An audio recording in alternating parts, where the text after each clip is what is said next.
Welcome to Shri ji food. मैं हूं मनीषा ठक्कर। आज हम हलवाई जैसा केसर पेंडा घर पर आसानी से किस तरह से बनाना है वो देखेंगे।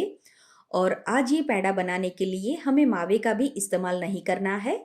तो चलिए एकदम आसान तरीके से और बिना मावे के ये केसर पेंडा किस तरह से बनाना है वो देख लेते हैं।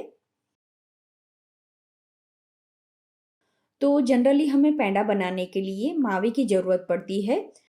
तो आज हम ये पेंडा पनीर का इस्तेमाल करके बनाने वाले हैं। तो 250 ग्राम पनीर लेना है और फिर उसे कद्दूकस कर लेना है। यहाँ पर आप घर का बना हुआ या मार्केट का पनीर भी ले सकते हैं। अगर आप मार्केट का बना हुआ पनीर लेते हैं तो उसे पानी से अच्छी तरह से वॉश कर लेना है और फिर उसे यूज़ करना है। अब एक हैवी बॉटम की कढ़ाई ले ले और उसमें 1 चम्मच घी डालकर उसे गर्म करने के लिए रख दे। घी जब गर्म हो जाए तब जो कद्दूकस किया हुआ पनीर है वो इसमें डालेंगे और फिर इसे मीडियम फ्लेम पर थोड़ा भून लेंगे। पनीर को हमें इस तरह से स्पैचुला से मैश करते जाना है।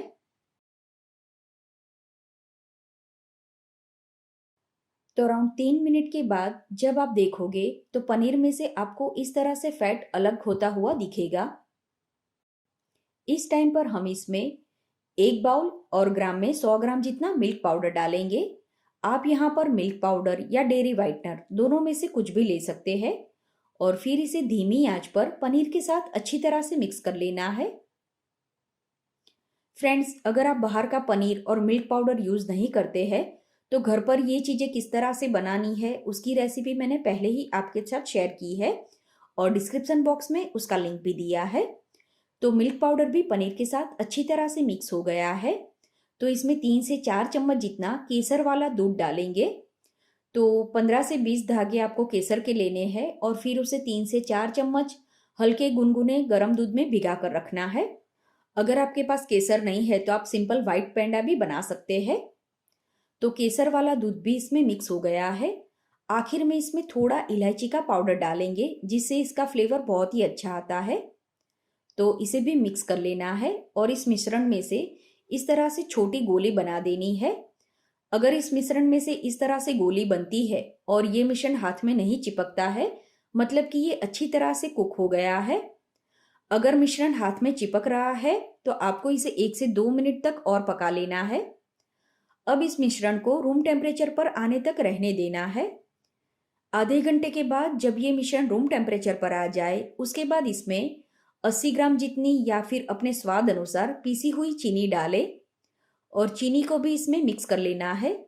ध्यान रखें ये मिश्रण कंप्लीटली ठंडा हो जाए उसके बाद ही आपको इसमें चीनी डालनी है। तो चीनी भी इसमें मिक्स हो गई है। इस मिश्रण को एक बड़े बर्तन में निकाल ले। अब इस मिश्रण को पेंडे बनाने से पहले मसलना होता है। तो हथेली की मदद से थोड़ा थोड़ा मिश्रण लेंगे और इसे मसलते जाएंगे। ये प्रोसेस बहुत ही इंपॉर्टेंट होती है तो आप इसे स्किप ना करें। तो इस तरह से थोड़ा थोड़ा मिश्रण लेकर सारा जो ये पेड़े का मिश्रण है उसे हमें मसल लेना है। जैसे जैसे चीनी इसमें मिक्स होती जाएगी ये मिश्रण इस तरह से सॉफ्ट हो जाता है। लेकिन आपको चिंता करने की जरूरत नहीं है। अभी हम इसमें से पेड़े नहीं बनाएंगे, अभी भी हमें इसे सेट होने के लिए रहने देना है। तो ये फिर से गाढ़ा हो जाता है।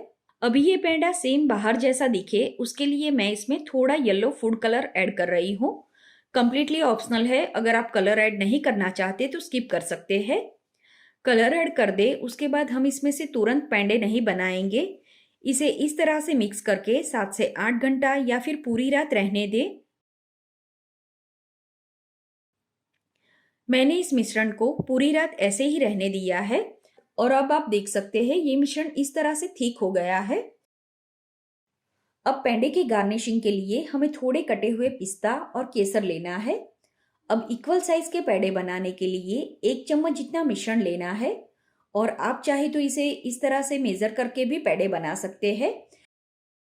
तो अभी जो मेजरमेंट लिया उसे 20 पेड़े बनकर रेडी होंगे, यानी कि ग्राम में 400 ग्राम पेड़े बनकर रेडी होंगे। अभी मैं ये पेड़े बनाने के लिए मार्केट में जो इस तरह का पेड़ा मेकर आता है वो यूज कर रही हूँ। अगर आपके पास पेड़ा मेकर नहीं है तो आप इस तरह से हाथ से भी पेड़े बना सकते हैं। तो उसके लिए सबसे पहले पेंडे के मिश्रण को स्मूथ कर लेना है और फिर हाथ से राउंड शेप दे देना है। अब गार्निशिंग के लिए पिस्ता और केसर रखें। तो इस तरह से आप हाथ से पेंडे बनाकर रेडी कर सकते हैं। अब जो दूसरी मेथड है, यानी कि जो पेंडा मेकर का इस्तेमाल करके कैसे पेंडे बनाने हैं, उसके लिए हाथ में थोड़ा सा मिश्रण लेकर उसे स्मूथ कर दे और फिर सेम उसी तरह से केसर और पिस्ता इसके ऊपर रखे। अब जो पेंडा मेकर है वो इसके ऊपर रखना है और इसे ऊपर से इस तरह से दबाना है। दूसरी बार जब आप इसे दबाओगे तो पेंडा अपने आप ही इस तरह से बाहर आ जाएगा। तो अगर आपको सेम बाहर जैसा यानी कि डिजाइन वाला पेंडा चाहिए तो इस तरह से आप पेंडा मेकर का इस्तेमाल करके पेड़े बना सकते हैं। आप इस केसर पेड़ा को बाहर 4 से 5 दिन तक और अगर फ्रिज में रखते हैं तो 15 दिन तक ये अच्छे रहते हैं। ये एकदम सॉफ्ट और खाने में बहुत ही यम्मी बनते हैं। तो आप भी इसे बनाकर जरूर ट्राई करें। आपके घर में सभी को इसका टेस्ट बहुत ही पसंद आएगा। उम्मीद है आपको मेरी आज की रेसिपी पसंद आई होगी। इसी तरह की और रेसिपी देखने के लिए चैनल को सब्सक्राइब करना ना भूलें। फ्रेंड्स, इसी के साथ मैंने चैनल पर और भी अलग अलग पेड़े की रेसिपी आपके साथ शेयर की है और आप अगर वो देखना चाहते हैं तो डिस्क्रिप्शन बॉक्स में मैंने उसका लिंक दिया है।